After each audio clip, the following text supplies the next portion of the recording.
Hello, hi guys! Magandang hapon sa inyo lahat.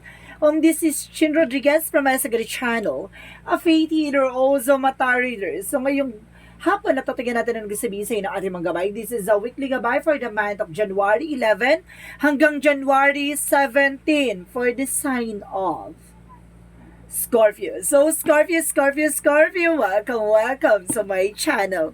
Ano kayang messages, advices ng spirit guides ang ating masasaga for today's video? Kanino naman kayang energy or kaganapan sa buhay ng mga Scorpio ang ating mahagilap? So guys, this reading is a journey namang hindi lahat makaka-resonate. Kunin lamang po ang makaka-relate sa inyo and comment down below kung kaninong energy ang ating nasaga. And of course, don't forget to like and subscribe my channel and hit the notification bell for mga videos at and of course, maraming salamat po sa mga walang sawang pag-suporta sa aking channel, lalo-lalo na hindi nag-skip ng ads. Naway pagpalay po kayo dyan sa may kapal. Siksik liglig nag-uumapang biyay manubalik sa inyo. And of course, kumapit ka na dahil nandito na ang mensahe sa'yo ng ating mga gabay.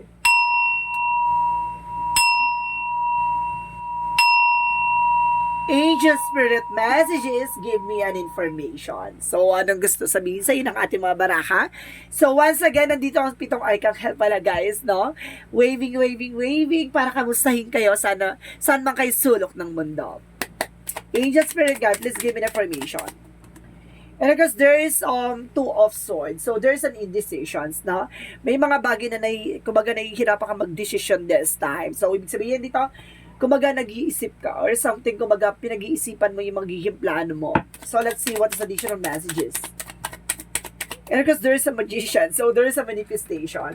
So may mga bagay na Nova, kumbaga may mga bagay na gusto mong i-manifest or something. There's a magician for a power. So ibig sabihin to, you have a power to do and you have a power to go. Ganun. May mga bagay na dapat laban na laban. And of course, may mga bagay dito na kailangan kang ipaglaban. Ay, ganon. So, sinasabi ng magician is manifestation and the Knight of Wands is slow and steady, no? Panatiling kalmado, no? Huwag ka masyadong agresibo, no? Dahan-dahan lang, no? And because there is two of pentacles, so there's a balance, no? Kailangan mo maging balance, emotional, practical, spiritual, so being a balance, ganon. So let's see what is additional messages. And of course, guys, there's an Ace of Cups. So there's a new love life, a new offer, a new kilig, or something na, kumbaga, harot, or something na, kumbaga, maaaring bumalik ang tamis ng pag-ibig yung dalawa with your person. Na maaaring kung may asawa ka, may jowa ka, may partner ka, maaaring, kumbaga, magharutan kayong dalawa. Charis. And because there is the Sun card, so there is a pure positivity. And because the Sun is represent a positive outcome, Sun represent a success. And because there is a flower blossoming out there. Kumbaga, there is a sun, kumbaga, sunflower. So, sunflower recognize na, kumbaga, minsan lang yan, diba? Kumbaga, meron siyang perfect timing, kumbaga, kung kailan mamumulaklak or something, diba? Lalo na kung tama yung, kumbaga, meron niyang position, no? Kumbaga, sa silangan ba or kanlura, may ganun siyang position, o timog, no? May ganun siyang eksena. O, sinasabi sa'yo dito na may darating yung, kumbaga, ibig sabihin dito, guys, parang nasa-sense ko dito yung bahay nyo. It's either, kumbaga, tama yung pwesto, kumbaga, swerte ang bahay nyo. Sunod-sunod yung pasok na maganda kapalaran dyan. Oh, nakakuha ka ng idea dyan, ha? So, let's see what is the two of swords. Kailangan kapag yung bahay nyo, kailangan yung sinagan ng araw. Yung kapag suminag yung araw, tatapat talaga sa inyo, sa pintuan nyo yung sinag ng araw. Yan yung mga swerte, no? May swerte, yan ang swerteng bahay. Yung mga pagsinag ng araw, pintuan nyo yung tatapatan ng araw. Yan, ha? And because there is a Four of Wands, so there is a celebration coming in for you, no? There's a decision na, kumbaga, there's a homecoming, celebrations, and there's a lot of celebration ako nasa-sense. And because there's a Queen of Cups, so there's a healing. O, ibig sabihin, unti-unti mo naman na ma-manifest yung healing energy to the all the factors, no? All aspects, no? Sa lahat ng kaganapan sa buhay mo, ganon. So, let's see what is the Knight of Wands. And of course, there is a Five of Wands. So, there's a complication or something. Kumbaga, suddenly meron ditong kumbaga naguguluhan ka. Pag naguguluhan ka, kailangan maging kalmado ka. Huwag ka masyado maging agresibo, lalo-lalo sa decision mo, kailangan pag-iisipan mo. Analyze, kasi baka yun yung mag-cause ng conflict. So, ibig sabihin, kapag alam mong gulong-gulo ka sa mga decision or plano mo, pag-isipan mo. Take time to making decision. Huwag ka magde-decide agad-agad. So, let's see what is the Two of Pentacles. So, there's a Five of Pentacles. So, there's a financial loss or some of you guys. So, maging balance sa paggastos, baka maubos kung ano man ang meron ka. Maging aware. So, let's see what is the Ace of Cups. Ace of Cups represent the Fool card. So, there's a leap of faith and of course, a new beginning coming into you pagdating sa love life, no? So, let's see what is the Sun card. What is the Sun represent? The Ten of Cups. So, oh my God, happiness and of course, the King of Wands, control. Sabi sa'yo dito na slow and steady, no? Kumbaga, itong happiness dito is pang matagalan, no? Kumbaga, slowly but surely, no? Kumbaga, itong kaligayahan mo, kumbaga, pang matagalan siya and the suns will arise, no? And of course, itong pagsinag na to, kumbaga, napakatagal, diba? Kumbaga sa buhay mo is at, kumbaga sa isang araw, diba to? Kumbaga, magsisimula yan ng 6 or 5 a.m. or something. Tapos magtatapos siya ng 6, 'di ba? Ganon. So ibig sabihin depende yan, 'di ba? Depende yan sa locations. So ibig sabihin almost almost kalahati ng araw yung sinag. Ibig sabihin ganun siya, guys, no? Kumbaga kalahati siya ng buhay mo yung magsisilbing happiness mo. Ganon. So, let's see. What is the Two of Swords and because the Four of Wands? And of course, there's the Three of Wands. So, waiting for a soul or waiting for a ship. May mga bagay dito na kailangan mo antayin. Hindi ka pwede magmadali. No? A celebration is unfold naturally. Kasi hindi mo pwedeng, kumbaga, piliting magkaroon ng celebration na wala namang eksena, no? Kumbaga, mas gawin mo yung needs mo kaysa sa wants mo. And because there is a King of Cups, so there is a devoted and supportive person. May taong sumusupport at gumagabay sa'yo dito. No, itong tao na to ay mahal na mahal ka. And because there is a Six of Swords transition at makakaalis ka na sa situation. Yun yung sinasabi, di ba? Kumbaga, unti-unti ka na nakaka-recover dito. Kailangan mo muna pag-isipan ng maayos at klaro. So, let's see what is the Two of Pentacles. And of course, there is Five of Pentacles, so there's the Nine of Swords. So there's an anxiety and deception. Ito yung sinasabi, di ba? Kung ayaw ma-stress, ayaw ma-depress, huwag kang gumastos ng alam mong hindi pa kaya ng budget mo. So let's see what is the Ace of Cups and the Fool card. So there's a Page of Wands. So there is a good news coming in for you. No? May magandang balita dito. Ibig sabihin dyan, kailangan hintayin mo yung tamang timing. So, let's see what is the Sun card in the Ten of Cups and the King of Wands. So, there's the World card. So, there's a trouble. So, there's a lot of trouble and success na magdadaan dito, ha? Kumbaga, either baka makapangibang bansa ka or some of you, baka mag-travel ka or maraming ganap, no, na mangyayari dito. So, let's see what is the outcome. Ang outcome, guys, is the Nine of Cups. So, there's a wish fulfillment. May mga bagay na unti-unti na matutupad. At the same time, there's a Queen of Swords, the bigger future of yourself, the life purpose, no? Kumbaga, makikita mo na yung unti-unti natutupad yung mga pangarap mo. Kita mo na kung ano talaga yung magiging silbi mo sa mundo. Ganun siya, guys. Yung parang alam mo na yung magiging eksena mo, no? Kumbaga sa teleserye, bida ka ba o kontrabida ka sa situation na yan? Or extra ka lang. So, ibig sabihin dito, pagandahin mo yung kwento mo. So, let's see what is additional messages for career. Pagdating sa career is the Justice card. So, magkakaroon ka ng hustisya dito, no? So, there's a balance. So, pagdating sa negosyo or career mo, kumbaga magkakaroon ka ng balance sa situation. And because there's the Four of Pentacles. So, sinasabi dito magtutuloy-tuloy na about sa finances. So, let's see what is additional messages. Pagdating naman sa love life. So, there's a Ten of Wands. So, there's an obligation and judgment. So, ibig sabihin, nagising na kayo pareha sa obligasyon, nagising na kayo sa katotohanan, no? Pagdating sa inyong relasyon, pagdating sa kumbaga, kailangan nyo natutukan yung sarili nyo para nagkaroon ng red flags, ganon, no? Na kailangan nyo natutukan yung mga pinaghirapan nyo, kailangan na, kumbaga, maging masaya kayo sa kung naman yung mga ginagawa nyo. And of course, ito naman about sa health is the Three of Cups and of course the Three of Swords. Kumbaga, mag-ingat kayo sa mga bagay o kinakain nyo kasi baka mag-cause to ng complications sa inyo, no? Ibig sabihin, maging aware kayo sa mga kinakain. Of course, mag-ingat, no, sa bigay ng mga kaibigan. Kasi may mga tao dyan na magbibigay sa pagkain pala malaking inggit or malaking galit sa'yo, makalasunin ka or gawan ka ng eksena, no? Maging aware. So, let's see what is the magical fairy messages. So, let's see what is the magical fairy messages. And because there's a new home. So, may bagong buhay daw dito, no? May bagong eksena. So, ibig sabihin, may bagong bahay, no? There's a new home. Bagong bahay, and of course, there's an autumn harvest time. Oh my God, there's a new house in autumn. So, there's an harvest time, no? So, ibig sabihin, ma-harvest mo na yung mga bagay at pinaghirapan mo talaga. Diba? So, let's see what is the yin and yang oracle card. What is the yin and yang oracle card? So, there's a messages and of course, communication and travel. So, some of you talaga, marami kayo ditong ganap or travel. And there's a wish fulfillment. So, may mga bagay na unti-unti na matutupad sa inyo. And of course, guys, there's a tracks and control. Kontrolado nyo naman daw ang situation. And of course, let's see what is additional messages for Archangel Raphael. So, what is Archangel Raphael? Messages for you. So, sinasabi dito ng Archangel Raphael is, exercise is the key.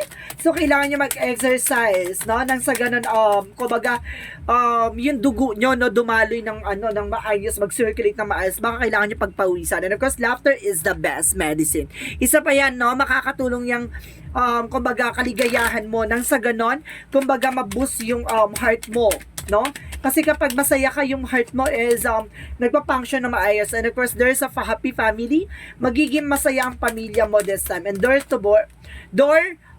to value, ibig sabihin dito makakahawa ka ng malalaking salapi, no? Kumbaga, there is some of you baka madagdagan ng savings sa bank account, 6 digits or 7 digits, no? And of course, there is a man holding a heart. So, some of you, yung puso mo na may taong may hawak na niyan. Ibig sabihin, may pagmamayari na ng puso mo. Or either, may nahawak, kumbaga if you were a Scorpio man, merong taong may hawak, kumbaga may taong may gusto ka, mahal na mahal mo, ganon. So, let's see what is additional messages. And there's a survival, no? Kumbaga lahat ng mga ginagawa mo, nagsusurvive ka, no? Nagagawa mo. And of course, there's an healing. Magkakaroon ka na ng healing energy dito. At the same time, there's a awakening. So, there's a lot of project coming in for you. And there's a goddess insight. May mga pasilip sa'yo ang ating angel spirit para makita mo yung mga bagay-bagay na mangyayari sa'yo in the near future. So, let's see what is the Monsology. Let's see what is the Monsology. Monsology represents playfulness, no? Ibig sabihin, kailangan kumbaga ka, no? To recapture romance, allow your inner youthful spirit to fun, shine. So, ibig sabihin, dito kailangan aliwin mo yung partner mo, yung jowa. O, sir, there's a flirt. Kailangan mo harutin landiin yung asawa mo o jowa mo or partner mo. Diba? Kumaga baka naghahanap na yun ng lambing. So, let's see what is Archangel Michael. Messages. And of course, dito, there's a spend more time outdoors. So, kailangan yung magliwaliw parehas, unwind, no, sa labas. And of course, there's your home is protected by angels. Protektado naman daw ng ating mga gabay ang inyong tahanan, no? And of course, let's see what is the chakra messages for you. So, a chakra messages for you is, get more information. And of course, there's an expansion. Palalawakin ng kaalaman at palalawakin ng kaisipan. Because, I think there's a resource of income, no? Kumbaga, lalawak ang resource of income. And there's a destiny to happen. My God, talaga nakatakdang mangyari mga bagay-bagay. And there's an in pace. May mga taong susubok na harangin yung pag-angat mo or pagyabong mo. Mag-ingat ka, may inggitera. And there's a passion, no? Gawin mo yung mga bagay na makakapagpasaya sa'yo, no? Minsan dito, mayroon dito naiinggit, no? Mayroon naiinggit sa'yo. Kaya yung sinasabi ko, ingatan mo yung mga bagay-bagay or pagkain na kakainin mo galing sa labas. Kasi baka magkosto ng complication, baka pakainin ka ng lason or something, mag-ingat ka. And there's an animal. So, some of you, ang animals makakatulong sa'yo for healing energy. No? There's a counseling. So, ibig sabihin dito, there's wise advice and something information na hinahatid ng inner voice. And of course, there's a trouble. So, double clarification ha. Triple clarification. There's a trouble talaga. Marami kang trouble this 2024. So, let's see what is additional messages for Angel Spirit, guys. And of course, there's an NB, the same everybody, but with the different challenges. No, parehas lang kayo ng ibang tao dyan sa paligid mo. Magkakaiba lang kayo ng challenges na pagdadaanan, no? Kumbaga may makikita kang successful na tao, magsasuccess ka rin, pero may mga way lang or something, information na dadaan ka sa tamang proseso. And of course, there's a service. So some of you public servant or something self-services sa ibang tao, o tumutulong ka sa tao, no? So let's see what is the Montology. Montology represent your dreams need a practical plan. So, kailangan mo maging practical sa mga plano mo. No? And of course, sinasabi dito, there is a step out of your comfort zone. No? Kailangan mo kumawala sa comfort zone, even your fear and doubt. And of course, your commitment is being tested. No? Kumbaga, subukan na sa lahat ng aspeto. Sa relasyon, sa finances, sa career, sa family, sa lahat ng eksenas, lalo-lalo na sa health. No? Kumbaga, subukan na. Papalus ka pa ba? Diba? Papatalo ka ba, ti? Hindi ka magpapatalo dahil, diba? Yamadong-yamado mo yan. Nasubukan mo na, nalagpasan mo na, papatalo ka ba? Papalagpas ka ba dyan sa eksena? And of course, there's a void. Stop the pattern. May mga bagay na kailangan mong tigilan. May mga bagay na kailangan mong ihinto. Or may mga bagay dito na kailangan mong kumbaga stop mo na yung mga bagay-bagay sa paligid mo na alam mo hindi nagkakaroon ng benefits sa'yo. And of course, you're not for everyone, no? Hindi ka para sa lahat, hindi ka palengke. Or either, may mga tao sa paligid mo na hindi ka gusto. Do kaya hindi mo na kailangan i-improve yung sarili mo sa kanila. Tandaan mo, inggitera sila. May pangarap ka. Ay, sabi. So guys, this is an angel's answer, guys, no? Mag-isip kayo ng question ko. Anong gusto nyo yung tanong? Nandito ang kasagutan, okay? Bibilang ako ng 3. Kumapit ka. Kapit-kapit lang, no? Angel's answer. Give me an answer for the question. 1. 2. 3. My God, lumilipad. So, sinasabi dito, unang baraha, no need to worry. So, hindi mo kailangan mangamba, no? Magtiwala ka lang sa mga gabay. Magtiwala ka lang sa sarili mo na lahat ng mga bagay-bagay ay mangyayari naturally, di ba? And of course, remain positive, no? Kailangan maging positibo ka sa lahat ng kaganapan sa buhay mo. And of course, kailangan maging kumbaga, being optimistic. Huwag kang papatalo sa mga kaganapan na yan. And of course, ask for help from others, no? Kumbaga, humingi ka ng tulong sa ibang tao kung alam mong hindi mo kaya, no? So, let's see what is the Jesus loving quote. Jesus' loving quote said, if you have a faith as a grain of mustard seed, you say unto them in this mountain, remove your hands from the yonder place, and shall be removed. So, magtiwala ka lang daw sa mga sacrifices, sa mga ginagawa mong kabutihan. Kasi, at the end of the time, maka-harvest mo yan or something, kumaga iaalis ka ni God, no, sa mga bagay na alam niya hindi makakabuti sa'yo. Yung mga taong gumagawa ng issue or gumagawa ng hindi maganda sa'yo, hayaan mo sila, aalisin siya ng Panginoon. Kaya tandaan mo, di ba, may mga tao na marami tayong pinagdadaanan, marami tayong mga nakikilala, marami tayong mga kaibigan na nakikilala, mayroon mga tayo na karelasyon na nakakasama, di ba? Minsan, kumaga bakit magtataka ka, mahal mo pa, pero bakit kailangan mawala? Or may mga tao sa paligid mo, kaibigan mo na, di ba, kung biglang nawawala or something, biglang nagkakaproblema sa inyo. That because may mga tao talaga na hindi inadya ni God na makasama mo for a longest time, no? Ibig sabihin nito, kumaga inaalis ni God yung mga bagay or tao sa paligid mo nang hindi makakabuti sa'yo. Tandaan mo, ang ahas ay ahas. Kahit magbalat ng anyo, ahas yan, diba? Kaya kailangan inaalis yan. So, ibig sabihin dito, kaya inalis siya ni God kasi traidor sila. O, ganun. Of course, sinasabi dito, there's an 31 for I am disciplined. So, ibig sabihin, magkaroon ka ng disiplina sa sarili mo. Huwag masyado ura-urada. Your approach to life is an effective mix of both practicality and imagination. Your mind is steering with creative ideas and you have the organization skill to manifest them to life. So, nandun na tayo, no? Kumaga na ma-manifest mo yung mga bagay-bagay na gusto mong mangyari. Kumaga, yung mga pupasok sa isip mo, pupasok sa mga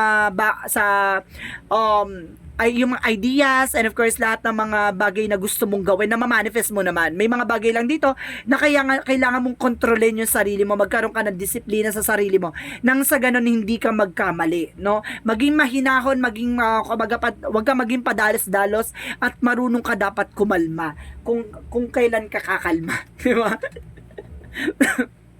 Wag ka masyadong agresibo.